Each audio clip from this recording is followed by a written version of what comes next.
Avant de débuter l'épisode, je tenais à vous avertir. Cet épisode aborde des réalités historiques dures et difficiles. Des mots d'une autre époque, parfois violents et choquants, sont utilisés à des fins de contextualisation et certains passages évoquent des scènes de violence. C'est en 1725, à l'âge de 20 ans, que Marie-Joseph arrive à Montréal comme esclave domestique. L'homme décède en 1733 et lègue Marie-Joseph à sa femme, Thérèse de Coigne de Francheville.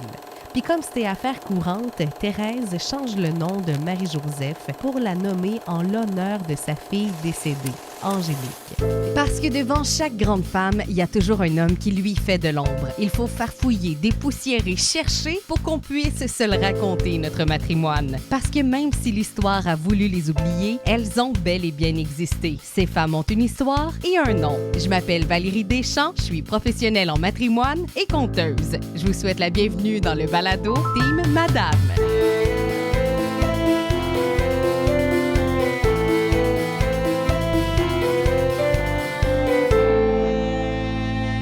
Au Canada, le mois de février, c'est le mois de l'histoire des Noirs. Puis je pense que de rendre hommage à cette partie de notre histoire, c'est plus que nécessaire. Mais avant toute chose, j'avais envie de te faire un long préambule.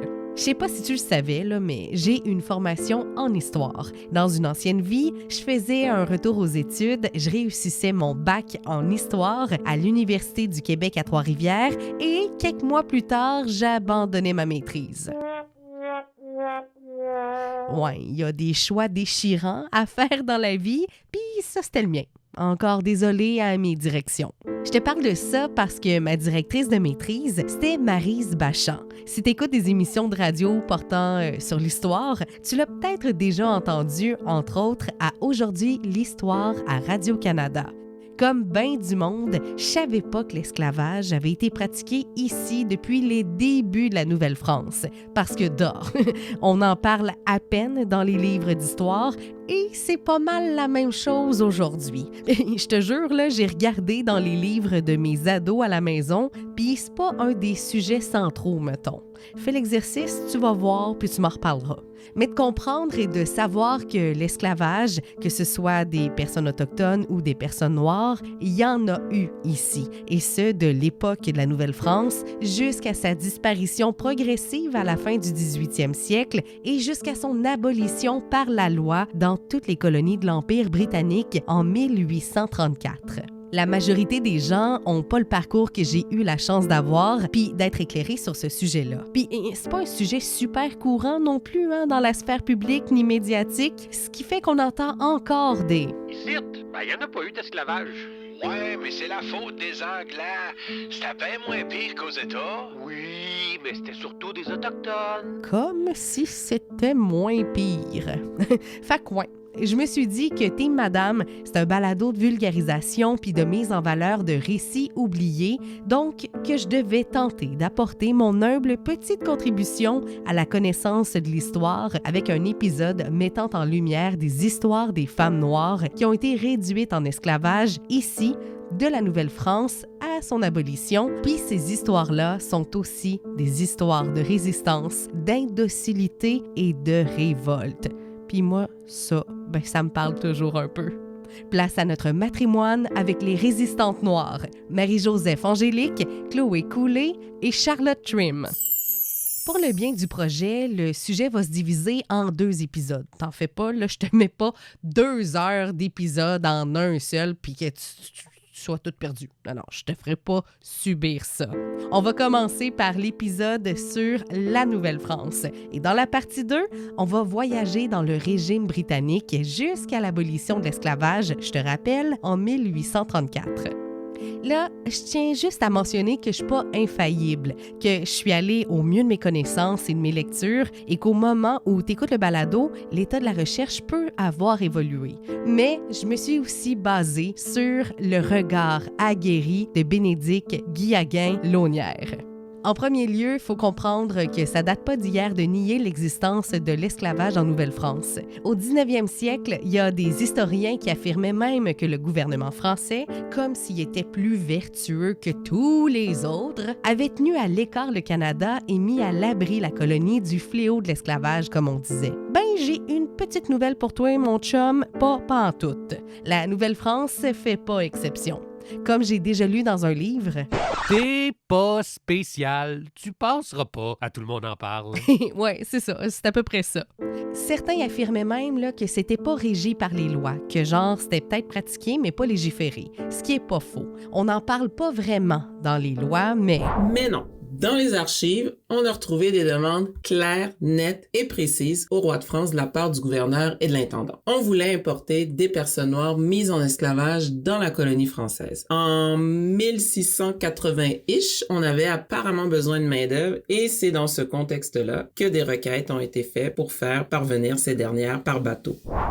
La voix que tu viens d'entendre, je t'ai nommé son nom tantôt, c'est celle de Bénédicte Guillaguin-Launière. Historienne et sociologue, elle est chercheuse associée à l'Observatoire des communautés noires du Québec, consultante en recherche et développement, conseillère en contenu éducatif à l'Afro-Musée et membre du comité éditorial de Histoire engagée. Elle a un pas pire CV. Tu vas l'entendre une couple de fois ici et là dans l'épisode. Elle va agir comme étant un peu le trombone de Word. Ouais, je sais, dire ça puis comprendre ce que ça veut dire, ça trahit notre âge. On va l'appeler le trombone de Val, OK?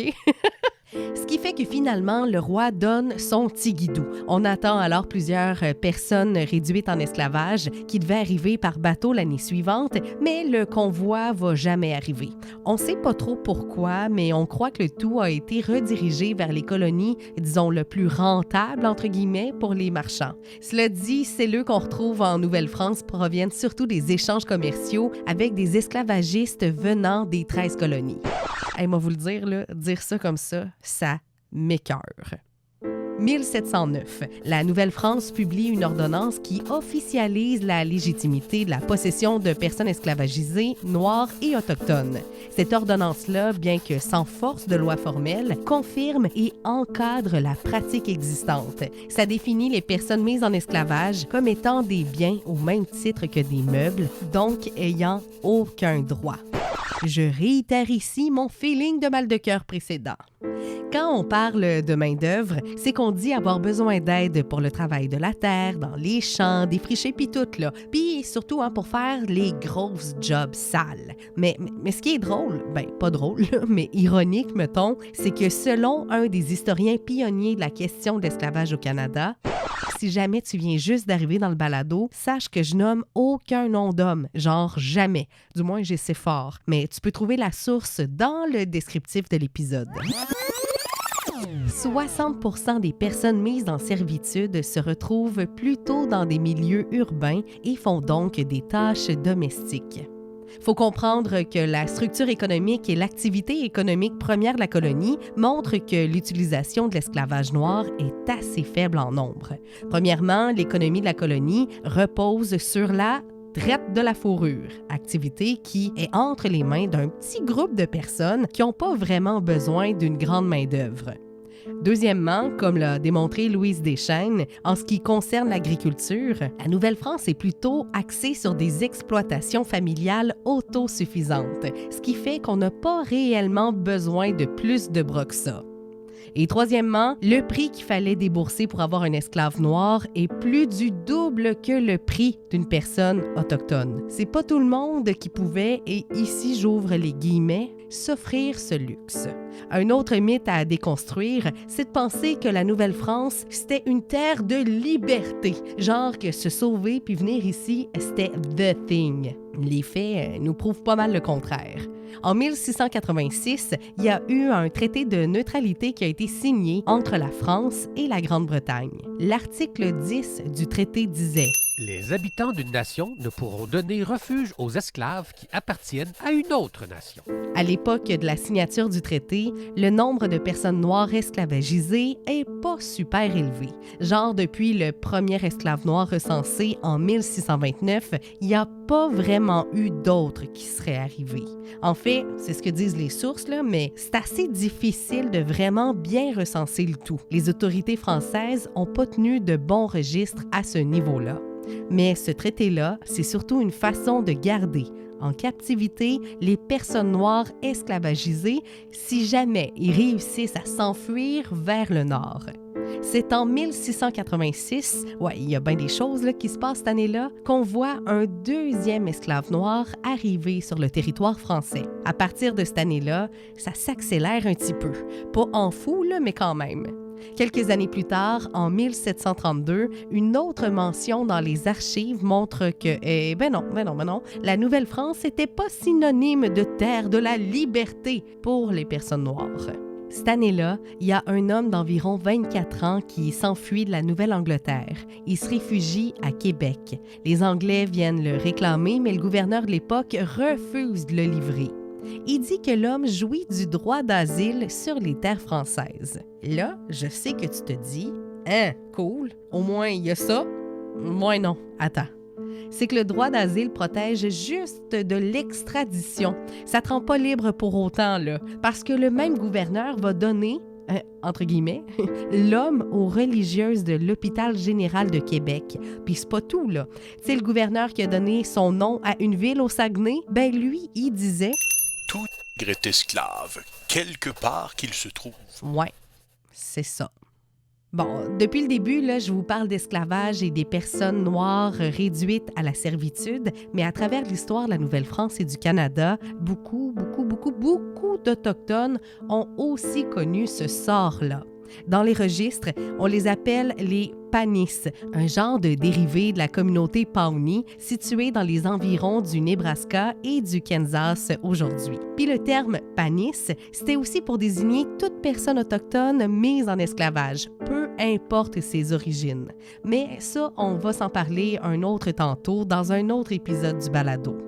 Dans les années 60, l'historien pionnier de l'histoire de l'esclavage au Canada, le même que tantôt, mentionne qu'au moment de la conquête anglaise, on pouvait compter 3604 personnes mises en servitude au Canada, dont 1132 personnes noires.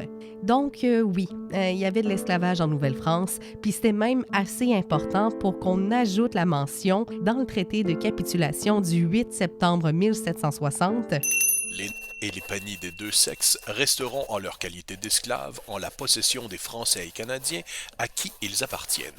Il leur sera libre de les garder à leur service dans la colonie ou de les vendre, et ils pourront aussi continuer à les faire élever dans la religion romaine. Bon, maintenant que là, tu le sais, qu'il y a eu de l'esclavage noir en Nouvelle-France, que ça a bel et bien eu lieu, laisse-moi t'amener dans l'histoire de Marie-Joseph Angélique. Vous avez peut-être déjà croisé son histoire dans certains livres, capsules vidéo ou audio d'histoire. Vous avez peut-être déjà aussi passé devant ou bien à travers la place Marie-Joseph Angélique dans l'arrondissement Ville-Marie. C'est genre à côté de la station Champ de Mars. L'histoire de Marie-Joseph Angélique, c'est un cas emblématique de l'esclavage en Nouvelle-France. C'est genre l'histoire la plus connue. Mais si tu connais pas son histoire, je vais te la raconter, puis tu vas voir, c'est assez horrible. Parce que ce que je vais vous raconter, c'est ce qu'on sait grâce aux documents de son procès. Donc, les raisons qui sont derrière son arrestation et son exécution sont à prendre avec prudence. On saute à pieds joints au début du 18e siècle. Marie-Joseph est née au Portugal en 1705. On ne sait pas grand-chose sur sa première vingtaine d'années, mais on suppose que déjà, au Portugal, elle était asservie. Le Portugal, à cette époque-là, joue un rôle important dans la traite de personnes. C'est le fameux commerce triangulaire. Ça, on en a entendu parler, par exemple, dans nos livres. Dès le début de l'adolescence, elle est vendue à un marchand flamand qui va la revendre à quelqu'un qui va ensuite la revendre à celui qu'on connaît ici, au Québec, pour être le fondateur des forges du Saint-Maurice. En effet, les personnes qu'on considère souvent comme des figures importantes et emblématiques de l'histoire de la Nouvelle-France, autrement dit des héros ou des héroïnes historiques, ont parfois elles-mêmes été des esclavagistes. C'est en 1725, à l'âge de 20 ans, que Marie-Joseph arrive à Montréal comme esclave domestique. L'homme décède en 1733 et lègue Marie-Joseph à sa femme, Thérèse de Coigne de Francheville. Puis comme c'était affaire courante, Thérèse change le nom de Marie-Joseph pour la nommer en l'honneur de sa fille décédée, Angélique. Je dis affaire courante parce que l'esclavagisme, c'est aussi un procédé qui enlève toute identité aux personnes réduites à la servitude. Puis le concept de changer le nom des esclaves, c'était bien courant. Dans les registres d'état civil ou les inventaires notariaux, la plupart des personnes esclavagisées ne portent qu'un prénom. Souvent, ce prénom est d'origine européenne ou biblique. Plusieurs demeurent anonymes, désignés simplement comme étant nègres ou négresses. Par cette appellation, ces personnes sont systématiquement réduites à leur couleur de peau et à leur statut servile. Pour rappel, cette forme de déshumanisation structurelle témoigne d'un système fondé sur la dépossession de l'identité, de la liberté, mais également de la dignité. Marie-Joseph Angélique aura 3 enfants, tous décédés à la naissance ou en bas âge. Le problème, c'est que Marie-Joseph Angélique aurait probablement jamais vraiment consenti à avoir ces enfants-là. Quand on regarde les registres de l'État civil, on voit que celui qu'on dit être le père des enfants est une autre personne noire esclavagisée née à Madagascar.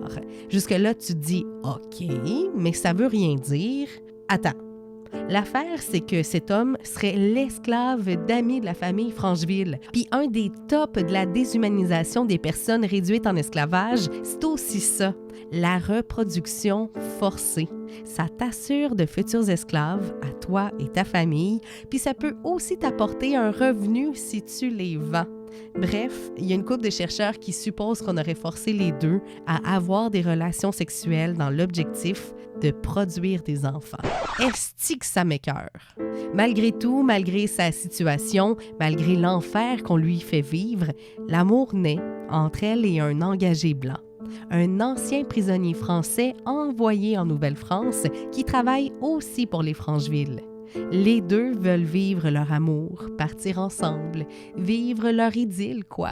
Les archives historiques révèlent quelques unions entre personnes noires esclavagisées, mais aussi des mariages mixtes entre personnes noires et personnes autochtones. Dans certains cas, on retrouve même des unions entre hommes noirs et femmes blanches. Bien que ces unions soient rares et marginalisées à l'époque, elles ont eu des impacts généalogiques importants. De nombreuses personnes descendantes de ces unions sont vraisemblablement toujours présentes au Canada. Malheureusement, il s'agit d'un pan de l'histoire qui a été invisibilisé, voire même effacé du récit national. Comme le soulignent plusieurs chercheuses et chercheurs, il reste un immense travail à faire pour reconstituer ces lignées généalogiques et leur redonner une place visible dans l'histoire canadienne. 1733. Le froid de décembre s'installe à Montréal. Poulain de Francheville, l'époux de Thérèse, vient de trépasser. Marie-Joseph Angélique aborde Thérèse, puis elle lui annonce qu'à part que c'est ce que lui avait promis son mari, qu'à son décès, elle serait libérée. Mais comme est techniquement maintenant la propriété de sa veuve, comme je vous ai parlé tantôt, ça prend quand même son accord parce que il y a comme pas de document qui prouve ce qu'elle dit. Ce qui fait que, évidemment, que Thérèse y dit « Non, tu pars pas, tu m'appartiens. » Marie-Joseph est en colère. Elle la menace. Certains racontent même là, pendant son procès qu'elle menaçait de la faire rôtir. Marie-Joseph, elle se chicane avec les autres serviteurs de la maison. Elle déteste tout.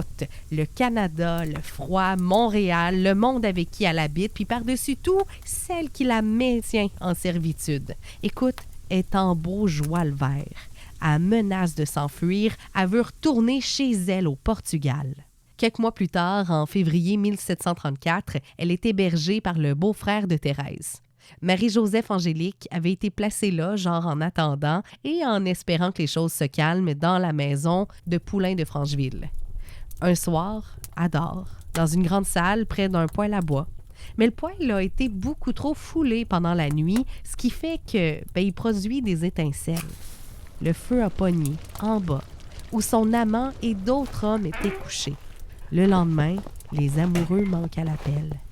Ils ont pris la poudre d'escampette, comme on dit. À cette époque, pour les esclaves, la fuite représente l'un des actes de résistance les plus courants en Nouvelle-France. N'étant pas aussi nombreux que dans les plantations chez nos voisins du Sud, c'est moins évident pour ces derniers de se révolter collectivement, comme ce fut le cas par exemple en Louisiane le 8 janvier 1811. Si tu veux en savoir davantage sur ce sujet, Google, comme dirait Val. Comme je t'ai dit tantôt, Marie-Joseph Angélique veut retourner au Portugal, ce qui fait que les deux amoureux partent direction la Nouvelle-Angleterre ou New York pour prendre un bateau vers l'Europe, mais ils n'ont pas réussi à aller bien loin. Ils se sont cachés pendant 2 semaines avant qu'on les arrête à la hauteur de Chambly. Les deux sont envoyés en prison, lui derrière les barreaux, elle chez celle qu'on appelait sa maîtresse. Thérèse menace de la vendre. Non. Madame de Francheville, je serai sage. Promis. Ne me vendez pas. Je vous le promets. Quelques semaines plus tard, au mois de mars, Marie-Joseph Angélique apprend que Thérèse, l'a vendue à un gars de Québec. Elle attend rien que les glaces du fleuve fondent pour l'envoyer sur un bateau. Marie-Joseph Angélique l'apprend de la bouche de son amant qui avait été libéré quelque temps auparavant. Le printemps cogne aux portes de la Nouvelle-France. Selon les écrits, il fait particulièrement doux cette journée-là. Le vent est présent, il souffle d'ouest en est. Marie-Joseph travaille comme depuis 9 ans, depuis tôt le matin. Cette journée du 10 avril, notre team madame a nourri les pigeons, a cueilli des feuilles de pissenlit dans la ville. En soirée, avec sa voisine Marie-Manon, une personne autochtone esclavagisée de 15 ans, elle surveille les enfants qui habitent chez Thérèse. Parmi ces enfants-là, il y a la nièce de Coigne, âgée de 5 ans, qui s'appelle Amable. Retiens ce nom-là, il va revenir plus tard dans l'histoire. Les adultes, quant à eux, sont à la prière du soir. Devant l'Hôtel-Dieu, il y a un soldat qui est de garde. 19 heures, le soleil s'est couché.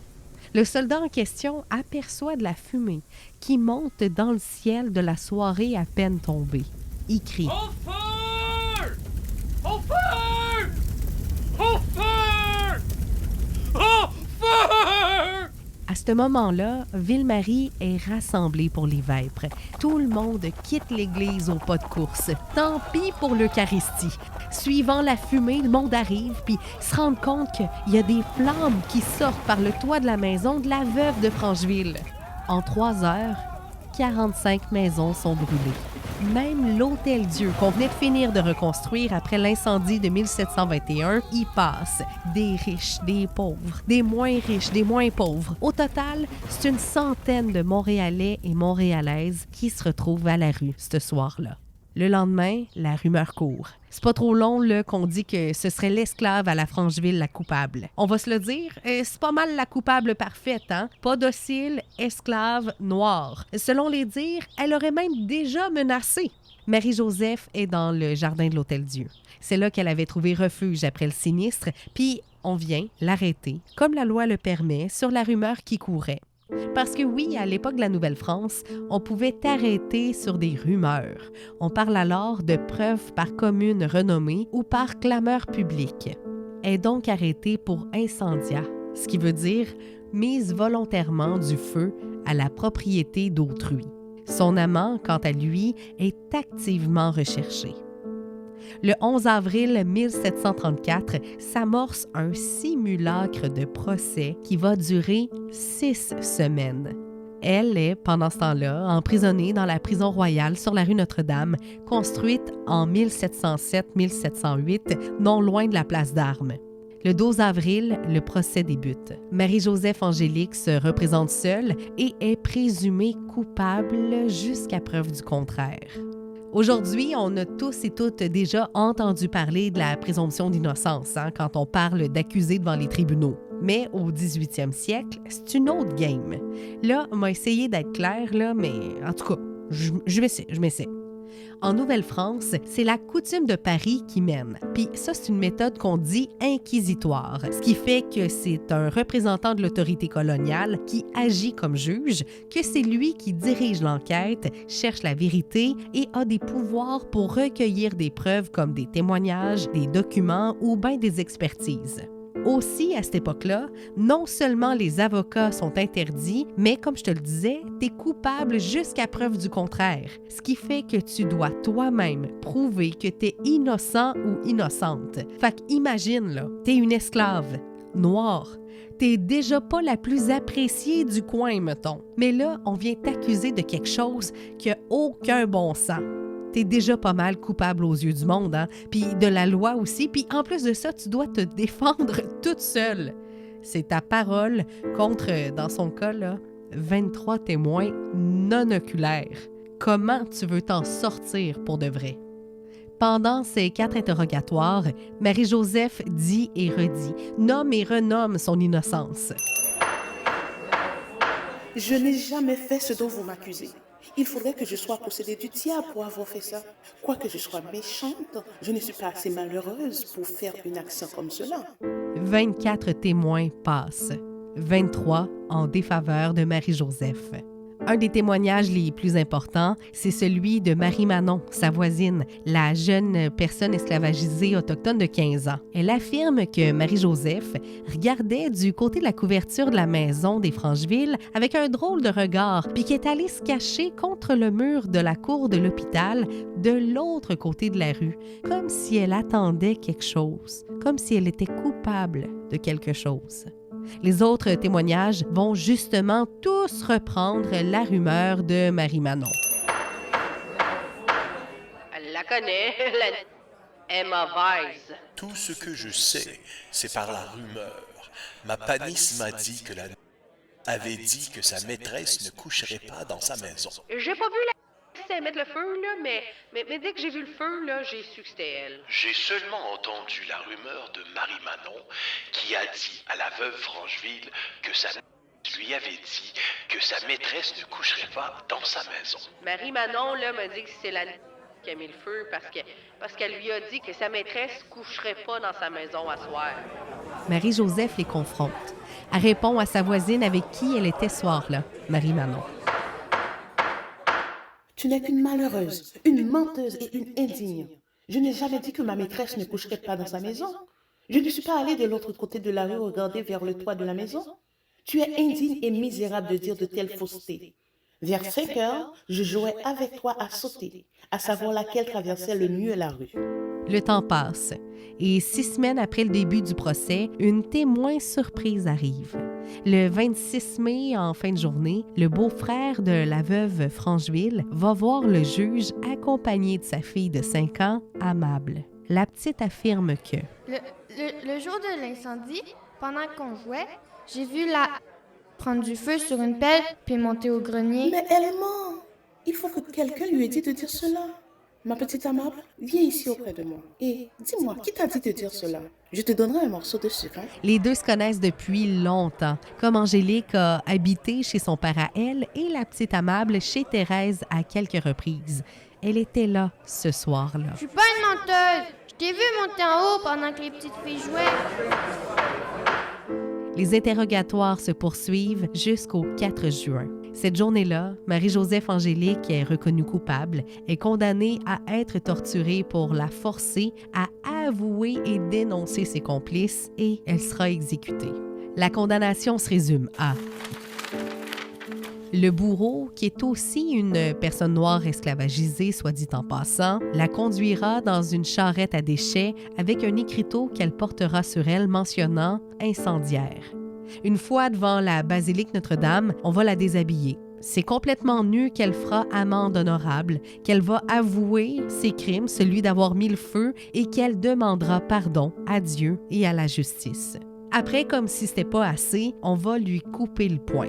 On va la conduire sur la place publique et on va l'attacher à un poteau avec une chaîne de fer et elle sera brûlée vive. Ses cendres jetées au vent. Une fois que ça c'est dit, la loi criminelle de 1670 prévoit que dans le cas d'une sentence de mort, le procureur du roi fera appel de la sentence au nom de l'accusé. Il se rend à Québec accompagné de Marie-Joseph avec tous les documents du procès. Le verdict de culpabilité est maintenu, mais la condamnation est, entre guillemets, là, un petit peu adoucie. Elle sera exécutée, mais on va pas la promener dans une charrette à déchets. On va pas lui couper la main non plus, on va pas l'attacher à un poteau avec une chaîne ni la brûler vive. Mais comme elle refuse de dire qu'elle est coupable et de vendre ses complices, on va quand même la torturer. Le 21 juin 1734, on lui fait subir la torture.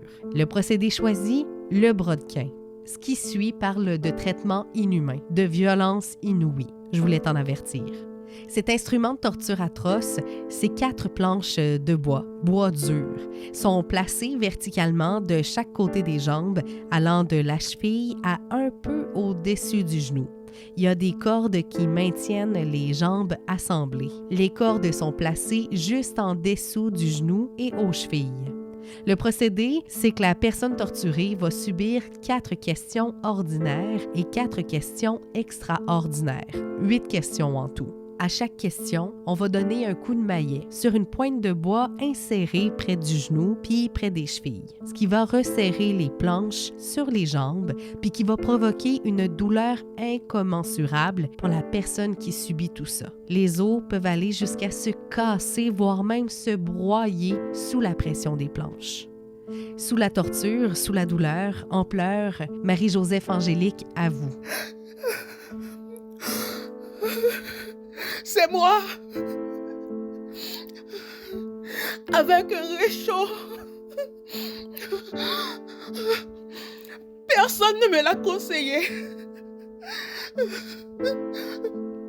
C'est une pensée, une mauvaise pensée qui m'est venue. Je veux mourir. C'est moi. Et point d'autres personnes. Les heures qui suivent, Marie-Joseph Angélique est installée sur la potence avec le bourreau. Il y a une foule monstre qui s'est rassemblée pour assister à la scène à Ville-Marie. C'est là qu'elle est pendue, brûlée et ses cendres dispersées. Sa vie est tragique. Ses derniers temps de vie effroyables. Son décès, c'est consternant, c'est poignant, c'est bouleversant. En fait, j'ai toujours pas trouvé les bons mots pour décrire ce que je viens de vous raconter. Mais je tenais à le faire, dans ses détails les plus sombres aussi. Juste pour qu'on réalise que, ben ouais, c'est aussi ça notre passé. Il est clairement pas juste glorieux.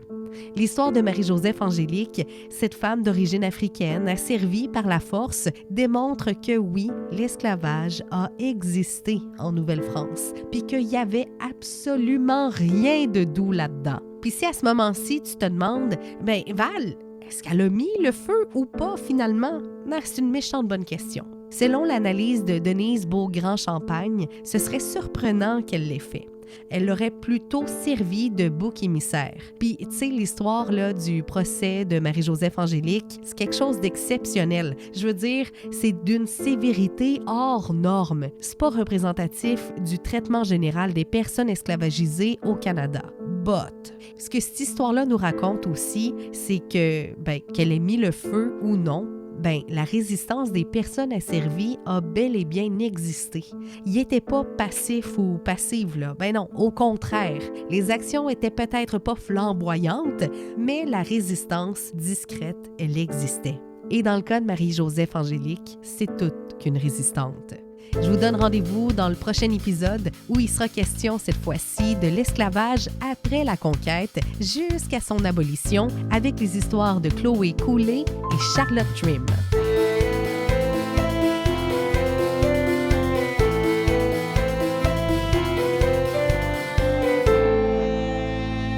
La bande sonore est une composition originale de Dominique Brouillard. Le visuel du balado Team Madame est une création d'Ève Courtois, illustratrice. Dans le rôle de Marie-Joseph Angélique, Marie-France Ducour. Dans le rôle de la petite amable, Raphaël Fortin. Merci à Jean-Philippe Marcotte et Marc-André Fortin. Un immense merci à Bénédicte Guillaguin-Launière, historienne et sociologue, d'avoir non seulement prêté sa voix au trombone de Val, mais surtout pour avoir apposé son regard critique de professionnel sur l'épisode. À l'idéation de tes madames, à la recherche, l'animation, rédaction, scénarisation, montage, moi-même, Valérie Deschamps.